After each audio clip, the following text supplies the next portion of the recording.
Ugandan doctors have laid down their tools and put up a 5-point demand frontline for government. One, an immediate supplementary budget that caters to a broad salary increment for all health workers.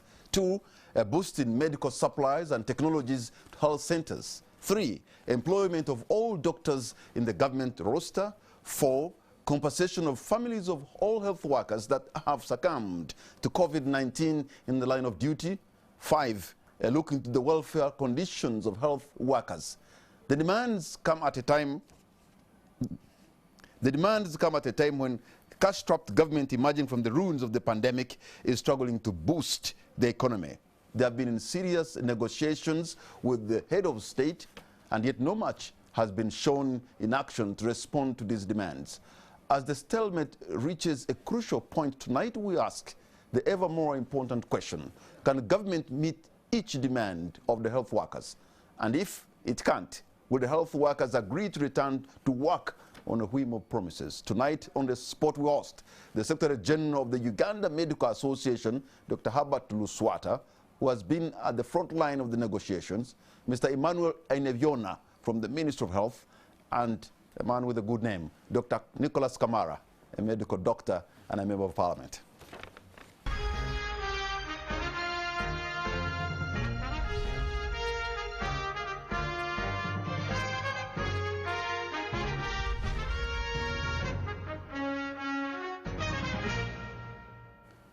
Gentlemen, thank you so much for having responded to our invitation. Thank you. Dr. Luswata, Dr. Kamara, and Mr. Ainebyoona. Let me begin with you, Dr. Luswata, because you've been at the center of the negotiations. You know what the demands are. You've met the head of state, and probably you are the one telling your fellow doctors, put down your tools. What is the state of your protest as of tonight? As of tonight, the industrial action is still ongoing. And the reason why it is still ongoing is because the people who represent the doctors are saying that, yes, you talk to the Fountain of Honor, but whatever I gave you are promises, and these are the same things we have been getting since 2017. So during our talks, they said that it is not good enough. On the many things the President promised during our meeting, at least a few things should be worked on immediately, as we can wait for others. And then when we reach at that level, maybe we can discuss on how to stop. What exactly do you want, Dr. Luswata?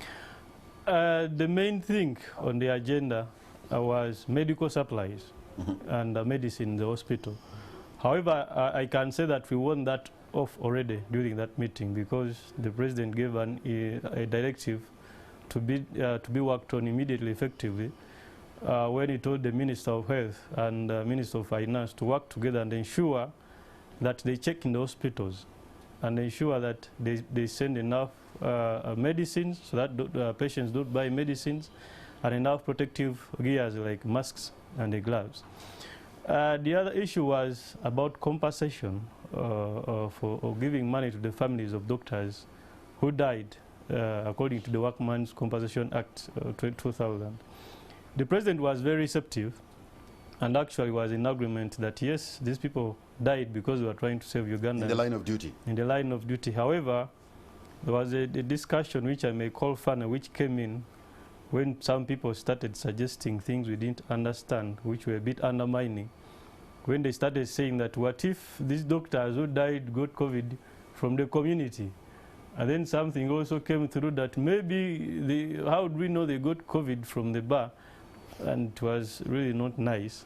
And then they drove the debate along that line, and when things became not in control, the President had to decide that the committee has to be put in together to have a discussion on that with the Attorney General to check the law clearly and see. Wait a minute, the committee is it also going to be looking from where these doctors could have contracted the disease? You know, I think these people cornered the President in some way, but they put, I don't know, maybe didn't realize what they were doing was actually bad. They were trying to defend the fact that these doctors shouldn't be compensated by giving funny. To me, those are funny reasons. Why would the medical doctor who is treating patients of COVID-19, when he contracts the disease, why would somebody start beating around the bush that maybe he got it from the bar, from the restaurant, or from the market? That is the issue. Because, Mr. Kamala, I will tell you, people were killed in massacre by these Ujambia boys. Their families got money. At least each family got around 10 millions. We have people who were killed by the bombs which have been in Kampala, and I've heard the government has made the move. They are going to give their families money for their lives to move on. Our Prime Minister who retired, the former Speaker, Rebecca Kadaga, and the former Vice President, Sekandi, I heard that about 22.5 billion have been passed to be given to these people to thank them for their service, buy cars and have a good life. Yes, that is very good. But for 2 years, about 50 plus doctors who died. Serving government, they lost their lives. No one is thinking about their families. No one is thinking about their children. And their wives are suffering. So these are the things which are bringing a lot of contention. And you also talked about salary enhancement, right? Yes. The issue of salary enhancement started a long time ago, from 2017. The president proposed that the starting doctor, medical officer, should at least get 5 million. However, at that time, they suggested that the money should be increased in the phased manner. The first phase was done, and then after the first phase, the next phases they kept promising that this time now we don't have money, next financial year. It became a song. Until this year, actually, when we went back to State House in June, 1st June, we sat with the president and we told him that this issue of increasing salaries for doctors, it started way back in 2017. But this issue of next financial year is becoming a song. What is happening? He said, no, that is not good. The money should be increased starting July 2021, this year. Today we are in November, and the money has not reached their account. It was on this notice, actually, that UMA sent out a notice for industrial action, because we are contesting this. We are tired of these promises. Okay. Let me jump, Dr. Kamara, and come to you, Mr. Ainebyoona, because you speak for the Minister of Health, and these issues he's raising are very important. Today or tonight, there are no medical doctors in the theaters, in the wards, and Ugandans are hurting, and yet the ministry and the government has been making promises. Why can't you make good of your promises? Thank you very much, and good evening, viewers. Government is indeed committed to addressing the issues raised by the doctors in the long letter that they issued 90 days back. And partly that's why, really, as he has highlighted, they've met the head of state 2 times. The recent was this week on 23rd, and they came to an agreement on some issues. I've seen a copy of a letter by the Prime Minister addressed to the Uganda Medical Association, where that is committing to have the medical officer and 5 million, starting with the... So the issue here, Mr. Ainebyoona, is not the lack of a good word from the president or a letter from the Prime Minister. I'm beginning by asking a question: why can't the government or the ministry in particular make good on their promises? The implementation of the promises is gradual and takes time. Some commitments require changes in the... Yeah, but the promises, when the promises are made, these promises are clear, with the steps of how this money is going to be done, is going to be paid. Yes. In fact, it was supposed to be in a phased manner. Only one phase was done. And so the question is, if you promise something, you should make good on that promise. Yes, before even the industrial action, the president wrote, directing all government departments in charge to ensure that intern doctors, their pay increased from 750,000 to 2.5 million. And the same stated that senior house officers, these are... and so the president was writing, yes, to who? To the systems of government. So have they defied? Have the systems of government defied the president? No. Then why are we here? The systems of government are following due process, and the process is always bureaucratic. And these processes have to be followed to the letter, as otherwise there will be contestations that there was violation of some clauses. So you work, you're a government, a public servant, you know about bureaucracy. They have written to increase from 750 to 2.5. That is moving a step. You don't believe in the systems? When I was an intern, I was the leader of interns. We had a strike, it was called Walk to Parliament. We were the first people to contest this 750 which is being paid.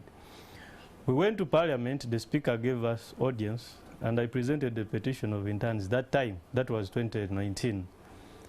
Actually, the Parliament was very good. The Ethics Committee discussed these things, and on the floor of Parliament, they passed that the intern, the pay should actually be 3 million, among other things, and accommodation. The Parliament passed, and the only duty which was remaining was for finance to ensure that this money is given and it is implemented. But these things never happened. Okay, let me come to you, Dr. Nicholas Kamara. You are a member of Parliament, but also a medical doctor. So you are in government as the other arm of government, but also you understand the problems the medical doctors are facing because you are one of them. So what is the problem and what can Parliament do? Yeah, thank you so much, Mr. Kamara, my namesake, and good evening, viewers.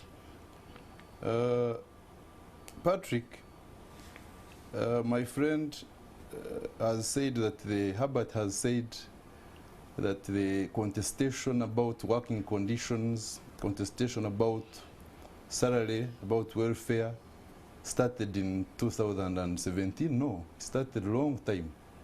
We have been contesting this for a long time as doctors, and you will excuse me if I get conflict of interest, because I stayed on the front line in wards for over 10 years, for over 15 years, and actually I'm still a practicing doctor. But to me, I want to look at it first of all from another angle. The angle I want to look at this is the one of the gradual death of social services. When I look at that, at it in that way, you may think maybe it is far-fetched. But it is actually, the industrial actions in this country are going to increase. Why? In my constituency, I know many teachers who teach in schools, UPE schools, but they don't take their children in those schools. Why? Because the capitation grant for a single child in a primary school is 8,000 per year. The child of Ainebyoona, I think when he's going to park, I don't know whether Ainebyoona has children, but in case Ainebyoona, my friend, has children, if he's going to park for nursery school, 8,000 is not enough for a day. If you put even fuel and for the government case, 8,000 is enough for a year. Is enough for a year. So that is why the services have gone so low that the teacher teaches in the school but does not believe in a system. In fact, if you wanted to unpack it more, it could come to around 200 shillings a day. Yes, it does not believe in a system and takes the child to another school. Now, a long time ago, we used to have doctors. I met many doctors who are old, and they say, we worked in Kabale, we worked in Guru, we were in Arua. Why were they working in Arua? Because there were good schools in Arua. You would go to Mbara and find a good government cheap school. You go to Kabale and find a cheap government good school. You find a health unit which is working. When President Obote was shot in 1960s, he was treated in Marago here. When President Amini was shot, he was treated in Marago. But what is happening actually, what people do not realize, that this is a reaction of poor services, of social services in our system. These doctors here, the biggest problem they have, in fact the biggest problem I had as a person when I was practicing was paying school fees. If the system was working in such a way that the entire school had not transformed into a semi-private, I would be taking my children there. I know what you mean, because I still don't understand why a government-aided government school, sometimes somebody has to pay much more than a purely private. So it is about social services, and people don't look at it that way. These doctors are crying loud that they want social services, they want schools, they want health units, They want this electricity of ours is the most expensive in the whole of East Africa. Water is the most expensive. It is one which only attracts VAT in the whole region. So even if you give them a lot of money, and by the doctors, by their nature, are not people who are very, who need a lot of money. For them, ours is a noble service. So if I save your life, Mr. Kamara, there is nothing you can pay me. If I found you somewhere in a coma and I save you and I say, pay me, how much can you pay me? There is nothing you can pay me. There is nothing worth money that you can pay me. So it is about social services, and any person who is in the government now, if they cannot afford to take their children to good school, that's when you see these doctors moonlighting. Because their salary is so small. They have to sleep now in private units. They have to open a small clinic. And I had the chance, by the way, my friend Herbert, to go out of Uganda and work. There is no joy you can face. Like you are paying nicely and you work in hospital and then you don't have to moonlight. People think Uganda is just like to moonlight, to go in clinics and everywhere, but it is because of problems. Now, coming back to their pride, I want to talk about only the welfare of doctors, because that is a big motivating factor. And I retired at the level of consultant. Actually, I'm still consultant, but I am not in very active service. Now, when you look at consultants of Uganda, there is, in the same level you won, there is no group in Uganda which is marginalized like the consultant of Uganda. No group. You can ask me who is in U1 and is marginalized like the consultant of Uganda. There is no one.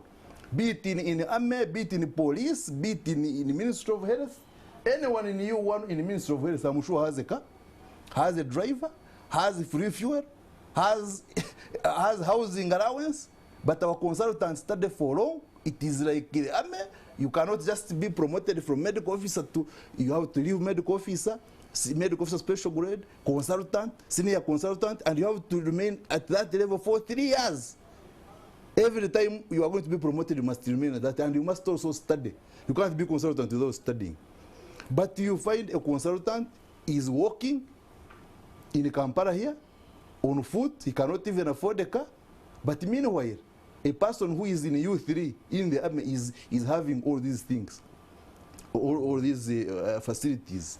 So I want consultants to be respected. The way judges are being respected, why would a judge be given a chauffeur, be given a person to cook for them, be given a policeman? Well, we may not need policemen. But we also want that these consultants and senior consultants be treated the same way their levels are being treated. All right, it comes to housing. Let me talk about housing. In Kabale Hospital, most of the houses were sold in this decentralization and other things of privatization. When recently we went through I went to Lango and the Teso regions, the houses which remained are actually supposed to be condemned. When you reach inside those houses, you cannot believe where our doctors are staying. But anyway, those are lucky because the houses remain. Most of them have been sold, and our doctors are staying in slums. When a surgeon is called at night, he even fears to come out of the slums because he even doesn't have money to rent a good house. So these are the conditions the doctors have been living in. And unfortunately, people think that now doctors just want to be paid highly. No, doctors want to live just a good life, just like other people are living. Thank you. Mr. Emanuel Ainebyoona, I mean, let me use the language of today's people. Be nice to these people, because look, the case they have is a valid case. You know, if the doctors put down their tools, I can't imagine what is going on now in Mulago, what is going on at Buhinga Hospital in Fort Portal. I don't know what is going on in Kenjojo, in Anaka, in Abim, or in Kagadi. I don't know what is going on. Ugandans are hurting, and some people could actually be dying. And yet, here is a group of people. They are putting their all. And they are saying, just give us the bare minimum that can actually give us some kind of decency. And we enjoy going to work and save lives because that's what we want to do. Why can't that be done? Thank you, Patrick. It's not that we are coming from zero. At least there is something. The Honorable Member of Parliament, Kabale Municipality, talked about the privatization of facilities. But if I can recall where I've been to Kabale and I come from Kabale, there is a construction ongoing just outside the gate of the hospital. Yeah, that's true. A nurses, a medical interns complex. That's true, but they And this is being done across regional referral hospitals. So it is a government deliberate plan to ensure that these doctors stay in a comfortable environment. So it's not that we are not being nice, but it is due process within the financial resources available. It's the issue of financial resources and or maybe an issue of priorities or having your priorities in a different way. Because, I mean, they can give you examples of people who are paid better, you know. Yes, they're also rendering a service, but look, these are rendering a service of saving a life. Every day, they're in the business of saving lives. I would like to commend all health workers. And this has to cut across all the health workers, be it lab technologists, be it nurses, be it the medical specialists. They deserve to have a good working relationship, a good working environment. When I was diagnosed COVID and I was admitted at Morago, when you said you had COVID, everyone was running away. But who do you find refuge in? A medical worker who has to come covered up in a PP. You might not even know who has attended to you. It's recently when one doctor, Dr. Ramafa, came to my desk and said, I attended to you most of the time, but I didn't know. So I commend the role they have done in saving lives. And I'm one of those people who think that government needs to do yeah, but you know, whereas you commend them, which is a good thing, the government and the ministry has not given them the tools on their disposal to actually work. At one point, I had an opportunity to go across all these hospitals, and it was sad to see, for example, one hospital where they are using charcoal stoves to sterilize equipment just at the entrance of the theater because the autoclaving machines are not working and they died long time ago. In some hospital, there's not even running water. You can imagine with all infectious diseases around, there's only one borehole, and everybody, including the patients and the attendants and the doctors and the nurses, are running on that borehole. You see a long line. I mean, in some cases, it's so congested that some patients are on the floor. Ugandan medical doctors, I think, they're just miracle workers. Because the way how lives are saved, and with almost no tools, I have a lot of respect and always have for the medical doctors because you have not given them the tools. The same as I do. And if you've been to Kabale Regional Referral Hospital, it has transformed. It used to have a small operating theater, a structure almost looking like a very funny structure. But now as we talk, there is a big complex with 3 operating theaters. Yeah, thanks to World Bank, thanks to World Bank, thanks to World Bank. That is different. Let me come in just a second. Yes. Kabale Regional Referral Hospital has a very good theater, and they do not have a surgeon. There is no single surgeon in Kabale Hospital. The surgeon that works there now is a Kabale Hospital worker, a Kabale University worker. And this is the state we are in. We find there are positions which are supposed to be filled, but they are not filled. Either because people don't just want to go there because of bad conditions, or they have not been advertised, or they say the wage is not enough. That's Dr. Luswata, one of the grievances is, you know, supplies, the technologies and medicine to the hospitals, health centers. But please, maybe expound on how the situation is, you who is now practicing and always in hospital treating people. Yeah, the issue of supplies, usually when they are supplying these things, they come from National Medical Store. They give in, they call them cycles. They give supplies which are supposed to go for like 3 months, then they bring it again after another 3 months. But usually the supplies they bring can't even be there for 2 months. Usually after like 1.5 months, the gloves are over, the medicines are over. And it is even worse that the government, I don't know, maybe they are sending a message that we are not committed to give you enough. they have allowed private pharmacies within the government hospitals. You write medicines, you tell someone, okay, we don't have at our pharmacy, but you can buy in another pharmacy. But if someone is looking at this private pharmacy, it is within the government hospital. Then they wonder, has the government declared and has agreed that they will not provide enough and then we should be buying? But remember, these people are paying taxes and they expect to get a service, a free service from a government hospital. I wanted to react on the issue where he said that they are not increasing salaries because of the wage bill is too big. I'll give you an example. A grade 1 magistrate is at the level of a medical officer. Then you have a medical officer special grade is at the level of a high court judge. A high court judge earns around 22.5 million. The one you compare with the medical officer special grade takes home around 3.5 million. So how come you can get the money for the judge and you don't get the one for the doctor? The high court judge gets a car, a government car with security. And when he's passing on the road, they put in a siren and you all have to move away so that the judge should pass and go away. But what is he going to do? He's going to court. I don't have any problem with the judges, but I'm just giving a comparison. He's going to court maybe to listen to the lawyers of a criminal, a bomber, or someone who defiled someone, to hear their submissions.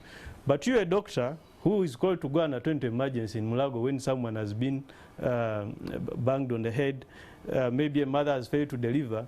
You have no right of way. However, you can be a consultant at this level, but you don't have a government car, and you have no right of way. And many mothers have died in this situation. So how comes people on the other side can get these things, and yet the doctors are not getting them? Is it because the government thinks the other people are doing a much more and more important job than the doctors? And I've heard the phrase, actually, many times people are saying that the health sector is consumptive.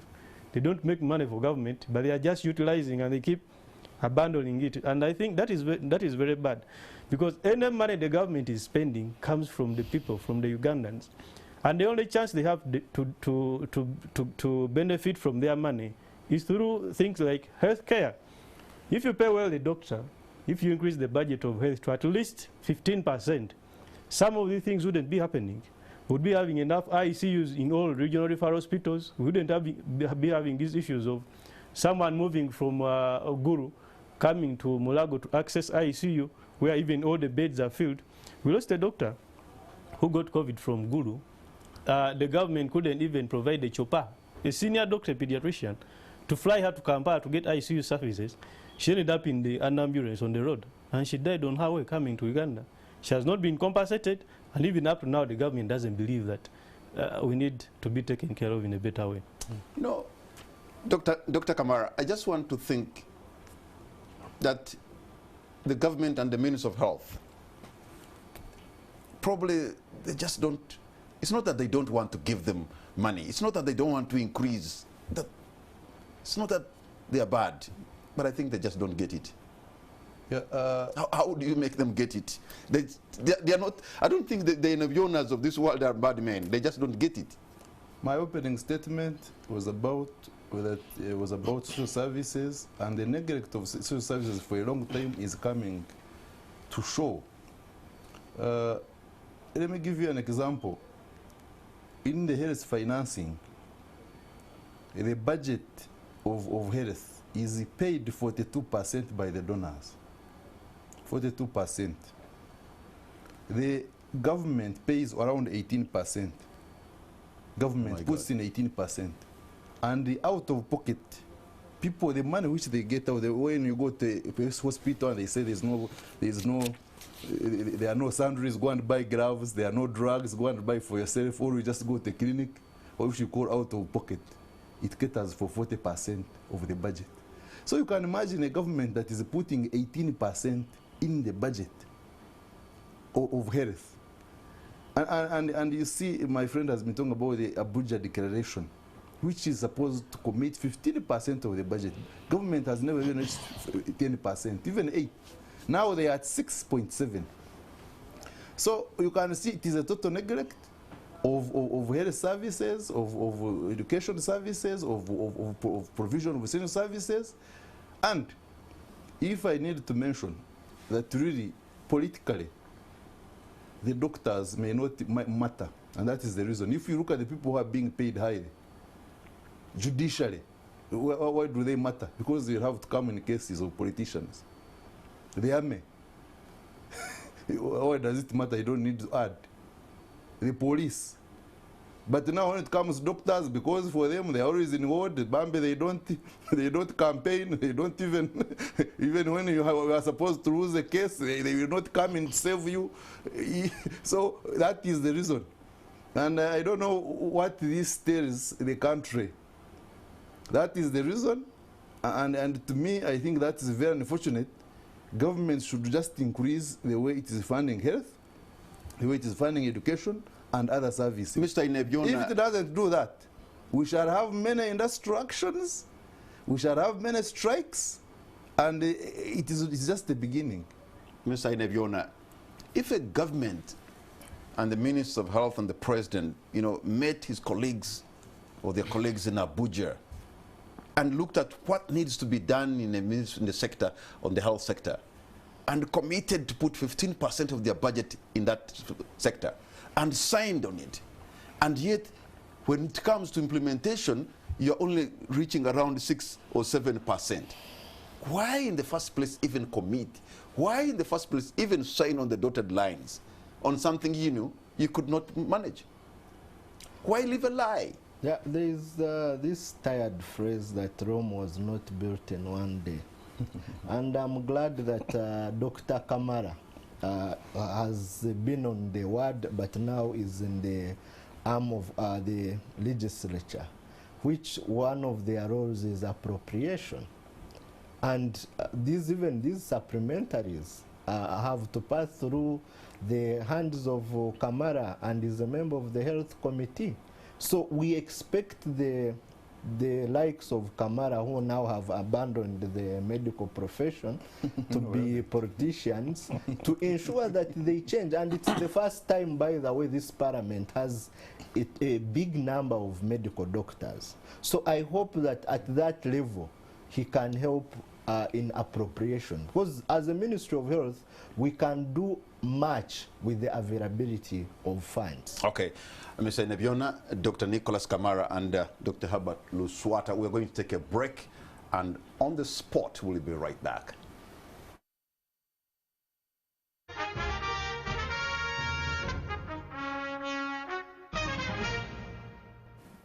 Welcome back. You're watching On the Spot. My name is Patrick Kamara. My guests tonight are Dr. Herbert Luswata, Mr. Emanuel Ainebyoona, and Dr. Nicholas Kamara. So now, it appears your intentions are good. You have put your complaints. The government say we're working on them since 2017, and you seem also to be working in circles. So this time around, the promise has been made. Yes, it has ever been made. So what next in your bag of tricks? They are not bag of tricks, but like I said initially, we are leaders. Actually, NEC comprises about 12 people, but the people you are representing are around 7,000. They are very many. And whenever we get these meetings and responses from government, it is our duty to go back to our constituents and tell them, this is what we have, so what do we do next? Then they tell us what to do, and then that's what we push forward. So when we met the president and we presented these issues, the doctors, the issues, they said, no, these are just documents like before. We can't call off the strike. That's why it continued. And then some were saying that let us have a written commitment on these promises. And we just got that written commitment today. The president, the VP, and my deputy were at the Prime Minister's office, and they got that document, which was signed by the Prime Minister on behalf of the President, showing the commitment that these things will be fulfilled but in the next financial year. But again, after that, during our interactions, today we had a meeting on Zoom with the doctors. They said, okay, the written commitment is there, but then they brought back examples of the previous written commitments, which are even signed by the President himself. They said, now this one with the Prime Minister, even it looks very small. They said, okay. Let the President, at least among the list of those things he has put there, give us at least one or two as we wait for other things, because promising is what has been doing. Let there be something different this time. So, but Dr. Luswata, yes, with all respect, you are trained to save lives. Yes. Is your conscience clear when lives are dying, are my- being lost, and you're asking for a loaf of bread? My conscience is very clear, and one of the reasons why it is very clear is that we have not lost any patient during our strike. Because at the beginning and during our planning, we ensured that we leave skeleton staffs. A few doctors are everywhere in those hospitals to handle every emergency that comes in. If a mother is in labor, she has failed to deliver and she needs a cesarean section, it is done. If someone gets an accident and they need urgent surgery, it is done. So no one has died and no one is going to die, because it is now planned that every emergency must be handled. So my conscience is very clear. You are out of work, but you're actually there. I know You have put down your tools, but you're actually working the law in some way. Our ethics, let me call them ethics, they're like the things we swear on as doctors, that do not harm, do not let people die. So that it is for that reason that we are leaving those skeleton staff. Now there are other departments, the outpatient clinics, we have the diabetes clinics, people who have conditions but they are not dying. We have antenatal care, we have immunization. All those categories of people are supposed to be receiving services from these hospitals, but now they are not receiving them. However, they cannot die, and we're aware of that. Their services are just being delayed for now. Yes, so my conscience is very clear. Nicholas, listening from Emma's submission, Parliament has a role, because true, Parliament is supposed to appropriate funds to the ministry, and you're a member of Parliament, and so why can't you give them like they need, according to our kitty? Well, the little health economics I learned taught me that the resources are always limited, but the needs are quite many. And we are always fighting for a small budget, which cannot cater for everything. So you agree with the government and the Minister of Health, the resources are limited? Just a moment. But now what we have to do is priority. Where does a big budget go? There is classified budget. Recently, as the members of Parliament, especially the opposition, we wanted actually to have one person to know what is used in this classified budget. And it was not allowed. And up to now, we don't know why this budget continues increasing, while the budget of health actually does not increase as the big budget is increasing. Another thing that is happening is that the government is taking many dates. They are taking a lot of dates. And last year, there was over 1 trillion which was unused, which had been taken in dates. This seems to be just hunger for taking dates. Now, so you can borrow 1 trillion and you don't even use it? Last year there was more than 1 trillion unused, but it was dates. I had not even come to Parliament when I read this in the papers. Now, the biggest budgets are going to debt repayment, because we have this hunger for borrowing money. It's actually debt servicing, which may not even like be repayment in itself. Yeah, it's just debt servicing. Sometimes they just say, now let us be, it is like borrow from Peter to pay Paul, but it's still a debt is there. So one of the biggest budgets is classified budget, which we don't know much about. Another one is debt repayment. And you can see, and people, even as far as last week, they were still borrowing. In this COVID time, borrowing for all these, you have seen the supplementary. In this COVID... So you've just been passing supplementary budgets in a few months after the budget? The same house, the one that approves... You see, by the way, this supplementary, where is the money going to come from? No, they are going to cut budget of travel and other things, and of course on some work of other government agencies to pay, for example, court. Somebody won a court case and he was also in a supplementary. Why could they not wait? So in any case, I am not on the committee of budget, but I'm very proud of the members of opposition who put a minority report rejecting this supplementary budget. And of course, They were defeated because of now because of numbers, but at least they were on record for having rejected this supplementary budget, which they thought at this time it is necessary, yes, but at this time it was not as essential as the other things. Some of the things that are essential, for example, supplies in hospitals, compensation. People have been compensated, as my friend. Why don't they compensate doctors? So those are some of the things that are essential, and Ainebyoona also knows that as we talk now, only a few vaccines, I don't even think any, have been bought by government. Most of these vaccines we have are donations, and we appropriated money for this. So these are the things that should be essential. Mr. Ainebyoona, how do you explain that? There was first and foremost a global shortage of vaccines. It's now that the vaccines are now starting to be available. There was a global demand, and those ones who had the biggest and largest orders directly with the manufacturers had bought almost all the vaccines. Even with government, with Parliament appropriating money for vaccines, we had nowhere to get the vaccines.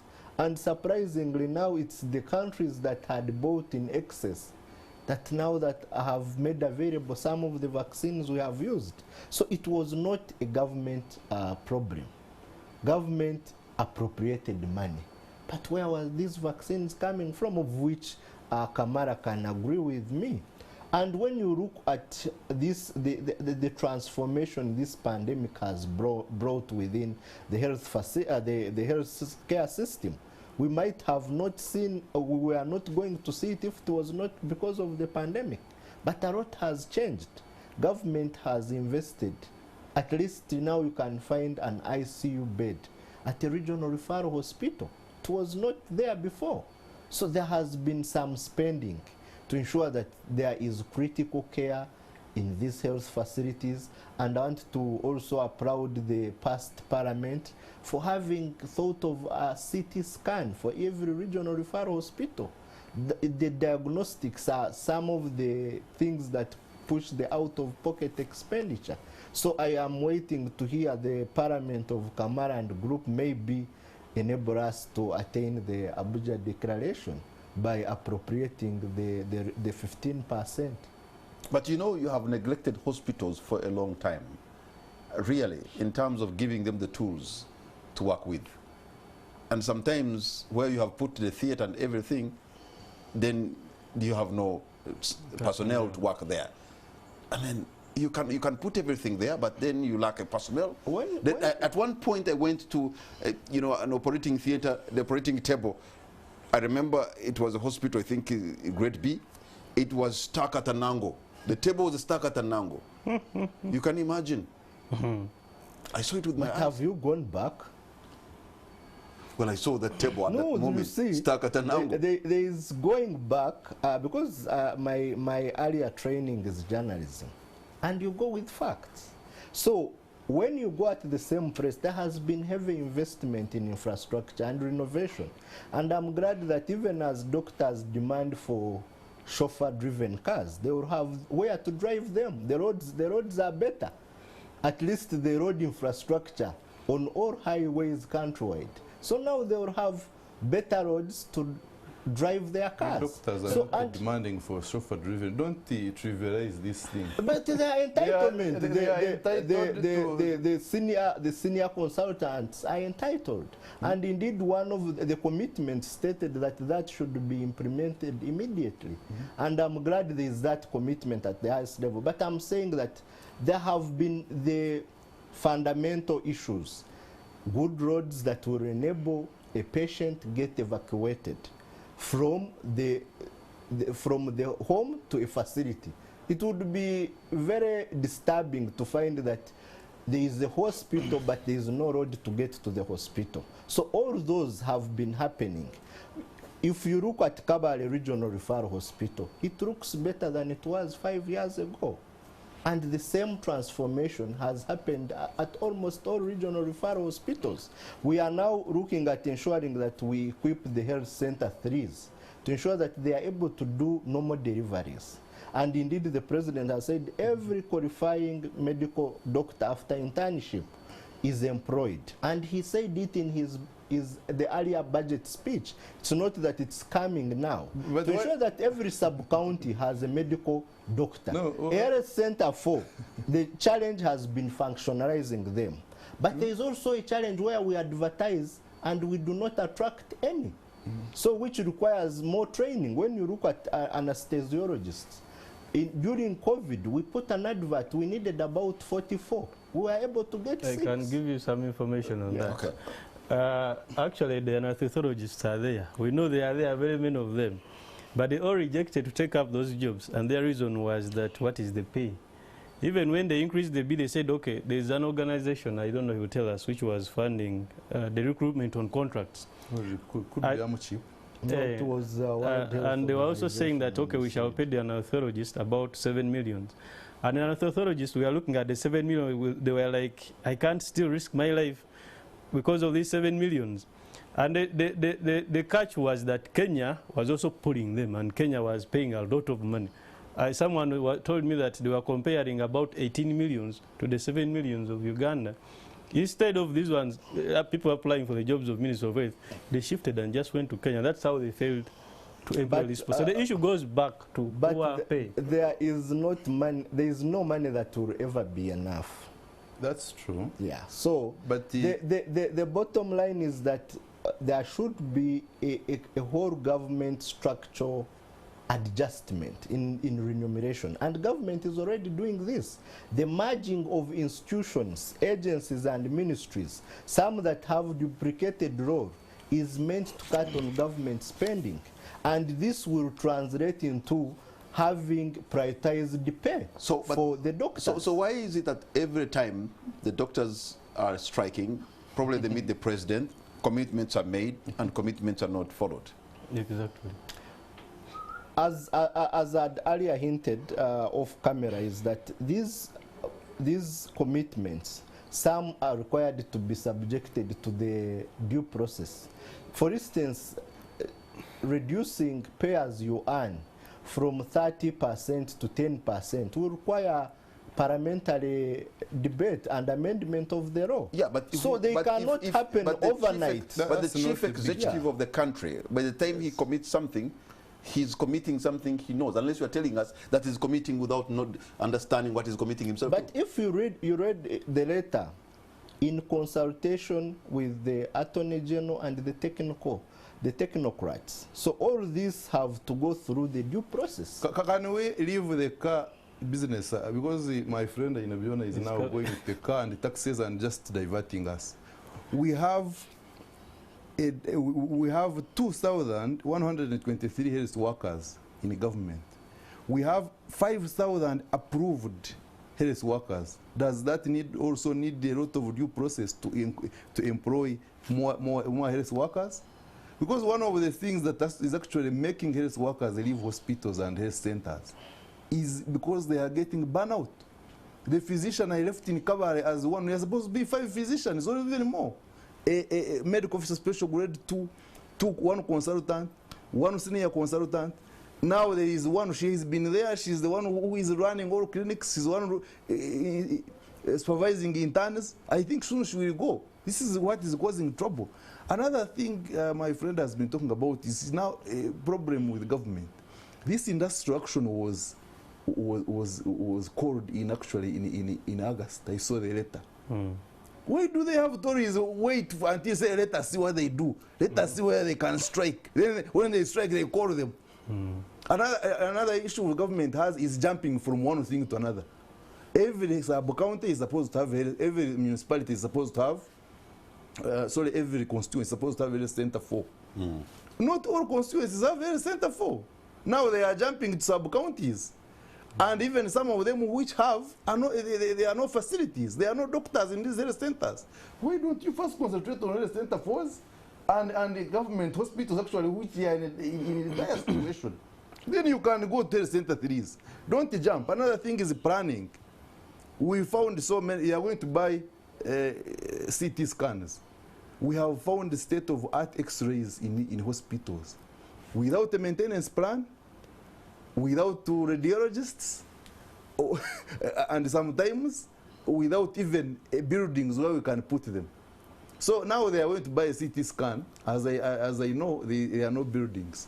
And most of these hospitals have no radiologists. Why don't you first recruit radiologists, put them in these hospitals, put buildings for radiologists, I mean for these CT scans, then buy CT scanners. But of course, if it is a big procurement, it will be done fast because there is a lot of money. And wherever a lot of money is, you know what happens there. They call it Njawulo in Uganda. So, you know, the case of Kabale, I think, was classic. The case of Kabale was classic, where you have a modern theater with no surgeon. No surgeon. In Kabale, and you're proud of saying we have built this, but there's no surgeon. I think I need to cross-check that. I don't entirely agree with his assertion. I will need to cross-check that. I can give you some facts on unemployment. You have currently we have around 136 districts in Uganda, and every district is supposed to be having a district health officer who is supposed to be a doctor. That is the minimum. However, out of the 136 districts, 76 of these districts do not have the DHO as a doctor. We have other low cadres who are acting as DHOs. In other words, they are not qualified to do the work they are doing. And this is the reason we are getting substandard work coming from over 76 districts of Uganda. And you cannot hold these people on ransom because the first thing they will tell you that I am not even qualified to do the work I'm doing. I'm helping you, I'm improvising. And this is not because Uganda is short of doctors. The doctors are there, qualified to take up these positions, but they are not being advertised. And this is directly in the docket of Ministry of Health. All right. Gentlemen, hold on to your points there because we are going to take a break. And when we come back, I'll open the line so that you two at home can be a part of this discussion. You'll see the numbers on the screen. Pick your phone and call us and tell us what you think. What has been your experience? You could be a medical doctor, or you could be a patient, or you could be somebody attending a patient. What is the situation where you are? We'll be right back.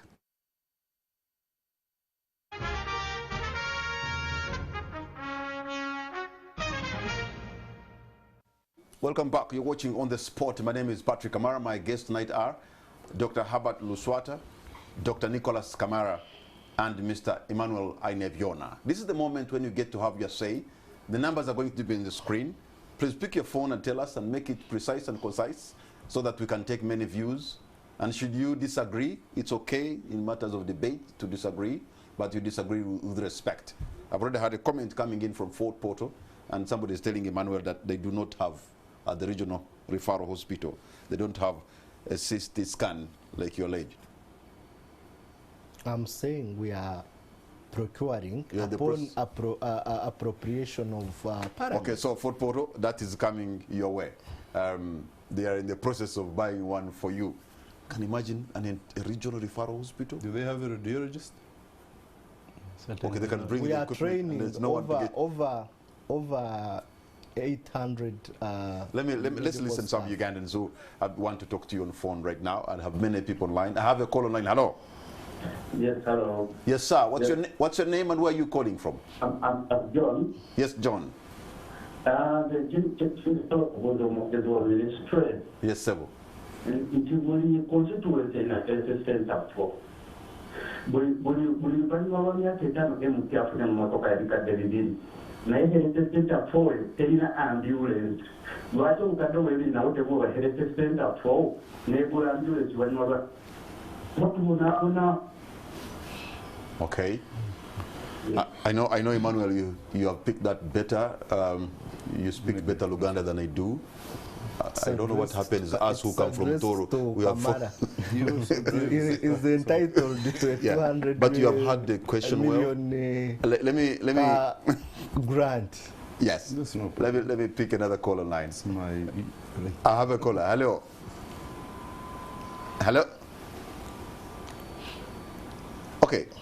As we get those, as my producer tries to bring them forward and to where we are, probably the two of you can respond to that. Yeah, I think I can respond to that. The CAR and the constituency have different budgets, and it is the it's really up to the government to put money in health center for every constituency. And every constituency has a budget per year. This car for MPs is the whole 5 years. It is not every year that they will be giving an MP a car. And to me, I think that is for Ainebyoona to think that a representative of Kabale municipality representing all the people of Kabale municipality should be riding to Parliament, and the senior medical officer in Ministry of Health should be driving to work is I think not really acceptable. And that's what you've been saying. Okay, let us look at it. So what I'm saying, the caller, Mr. Ainebyoona, yeah. do you agree with him? He has a point. The caller has a point because when it comes to the politicians, and this is my opinion, when it is theirs, it is within the law and it is planned.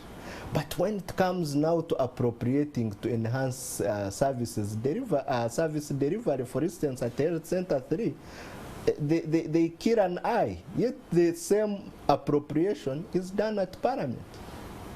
Is it only politicians who have cars? You know, this is just a debate I don't want to enter in.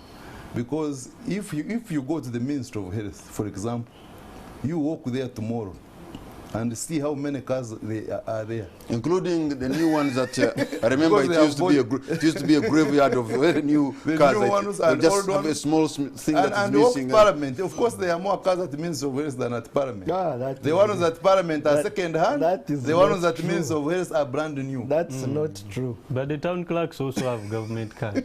Then the district actually- But bottom Anyway. line, everyone is entitled to have means to execute their duties. Definitely.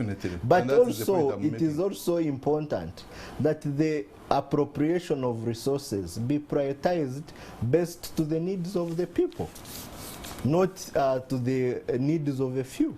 That is what the local I've been to saying. government hospitals where you find like an ambulance, because somebody talked about an ambulance. An ambulance is there, maybe it is missing something small, and then it is grounded. We just had you see the grass rush. just growing into it. We just had Or you the- have an ambulance and then there's a case, and then you'll ask a patient to buy fuel Last week, for somebody to be referred to another place. last week on Friday, we had finally the launch of the National Emergency Services Policy. And we are looking at now managing ambulances at the core and dispatch centers, because we realized that the facilities, we are letting this precious equipment to rot away. So now this policy will have ambulances placed in strategic locations and operated and fueled from a central system. And this is going to solve all the challenges to do with the emergency evacuation. And you see, during COVID, we are able to get funds, and we got about 38 ambulances type B, plus those that came in with donations, and now at least there are patients being evacuated. You saw what happened, unfortunately, when we had the bomb blasts. There was no one complaining that the ambulance is delayed. So we are moving in the right direction. So which direction? Because we are going into month of December, when we have to commemorate the HIV and AIDS problem. Money in the HIV and AIDS care, almost 80%, is coming from the donors. And I'm wondering, why do you have to let other people, you know, pick up the bill of your own patients? And what is the way forward so that Ugandan, what if they decide not to? What's going to happen in that sector? That's why there is the HIV AIDS Trust Fund. Where is it? Where does it work? To domesticate That trust fund, Emanuel, was talked domesticate about financing. Tell us about the practicability of that trust fund. There were some legal challenges that it encountered where people wanted some clauses amended. So all that ping pong has delayed. The fact is that that trust fund has zero money. 0 shillings. But who appropriates the money to the trust fund? But is it right for you to load that pressure of keeping Ugandans alive to other taxpayers outside your country? We are deliberately domesticating our financing. That's why I will be glad. Yes, but when you say domesticating hear, your financing, doing when you say you are how far domesticating, you're doing what? What exactly? Dr. What exactly Kamara, are you doing by domesticating? The trust fund. But which has zero money? The processes of appropriation and availability still, I look at Dr. Kamara. But I think they can only appropriate what you present as a budget. As you as Minister of Health, you have to make your budget, when you look at present it to Parliament, when then you look Parliament at the discuss ministerial policy statement, there is a section of unfunded priorities. They range from having functional, well-maintained oxygen plants at all regional referral hospitals. The good thing, they are always presented in this ministerial policy statement, but eventually they go unfunded. But who appropriates the money? Dr. Kamara is part of the people that appropriate the funds. No, the issue is that do you make the budgets, you as Minister of Health, and submit to Parliament, and they refuse to appropriate, or you sit back because you know the donors are going to give you money? No, we don't sit back. If you look at the ministerial policy statement, it has a section of what we wish to be made available, but they are not factored. So now, when we look again, as we conclude this discussion, Dr. Luswata, the promises have been made, but like before, the promises were never honored. So what's going to be, as we move forward, what are you going to do? We are engaging both with government and the doctors, and as time goes on, however, we cannot, because on the side of the government, they are saying, like Minister of Health, their voice is that you have to go back and work. And that's what we are presenting on the people we lead, the doctors. And whatever, right now, their stand is that no, we are not yet satisfied with what the government is presenting. I don't know if there'll be another chance to have another engagement with government to get them something or not, but at any time when the doctors tell us that now it is okay, the strike can go off, then as leaders we shall come in media and declare it off. But for now, it is still ongoing. All right, I'm going to give you an opportunity once again. The number's on the screen. You can pick your phone and call us and tell us what you think. The gentlemen here are experts in their own right, so they'll be able to respond to you. But that is about now. But if you can't, well, we'll have to move on. I understand I have a caller or two online. I'm going to pick one caller. You tell us your name, where you're from, and please keep it very brief. And if should you be interested in one person here among the panelists to respond to your question, please make it known so that it goes direct to the person you want to answer. Hello? Okay. So now, Dr. Kamara, you understand now the role that you have as a member of parliament, and the good thing, you're also a medical doctor, so you know their plight, you know their problems. Their problems have been your problems. Of course, all the time Emanuel is saying, look, you are the guys who are supposed to be giving the money, so somehow you're also government. So what can be done in the process as the doctors are raising their issues, you are in parliament and your colleagues? I represent the party called FDC in parliament, and our stand about government expenditure has been very clear. Even by the way, the cars we are talking about, it's because they come and we are there, but our policy is that MPs should be given cars on loan. That is the policy of FDC, and we have stated it very clear, either in writing, even when we are talking. The NM government believes in giving the cars directly, which is not bad, but the best would have been for MPs to buy cars on their own. It is done in other countries, and then they pay slowly. That is one. The second thing, we don't believe in just borrowing for the sake of borrowing when sometimes the money is not used. So now we still go back to where money goes: classified expenditure, repayment of debts, and the debt is becoming so big. We have exceeded 50% of the GDP. If we haven't, we are just around 49.9 now. And we think this cannot go on. Let us go back to the drawing table. Let us not borrow for the sake of borrowing. When we borrowed money for COVID, most of it was for security, not even for health workers. If you look at the budget critically, most of it was for security. When we borrowed money for locusts, most of it went to security. It didn't go to people, entomologists and other people.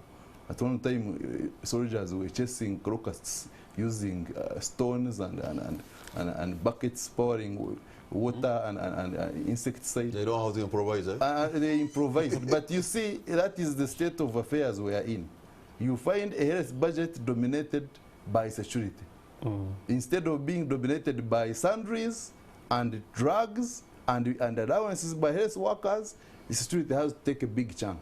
So we must go back to the drawing table, because this is our country. We have to sit together and determine our priorities. Our priorities, is it security? Yes, it's security, but how much can security consume? And how much can health consume? The simplest the government can do, and which we can help to do, is to meet the 15% Abuja, 50% of the budget, Abuja declaration, and then we find the budget. Maybe the health workers can also get their cut. The health workers can be employed where they are needed, and they may be happier and motivated to do their work. All right, our time is out. Beginning with you, Mr. Emanuel Ainebyoona, what's going to be your parting shot? I wish to appreciate all the health workers who served during this COVID-19 pandemic and continue serve to date, even when there is industrial action. Uganda has not had only two waves of COVID out of magic. It is out of the service rendered by the human resource, who are the health workers, and I wish to appreciate them for that. But I call upon the health workers who are on industrial action to be patient as government implements the commitments made at State House. And as such, we do not have to lose lives due to industrial action. Much as the Secretary General says no one has died, if you go into the health information system, people are dying. So let's not kill patients for something that is being worked on. All right. Yes. Dr. Luswata, your parting shot? Yes, thank you. I'll start by saying that when Ugandans collected and donated money to government during the time of COVID, we got very many cars, but our cars were given to RDCs and town clerks. They never came to health. No doctor received a car. Then we also received an invite to the Committee of Sureties, I think, which is headed by Honorable Namboze. They want to look into the matter of these promises which the government is not delivering. Then lastly, I would like to apply to thank the fellow doctors who are in this fight, not for selfish interests, but generally for the health sector of Uganda, to see that it improves. Thank you so much. And I would like to distance myself from what Mr. Ainebyoona is saying, that patients have died because of our industrial action. I don't think that is true, and I don't think he can prove it. Thank you so much. Dr. Kamara, your parting shot? My parting shot is very simple. Doctors have got many promises, and they have been unfulfilled most of the time. I hope this time what has been promised is put on paper and fulfilled, so that doctors can do their work by serving Ugandans better. Thank you so much. Thank you, gentlemen.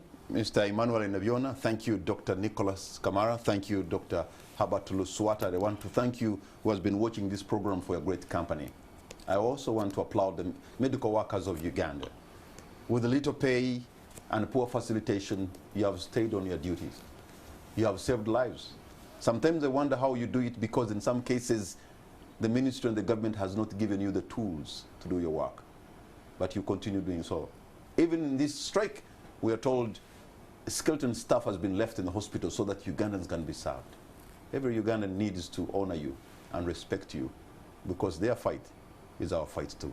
Good night, and God bless Uganda.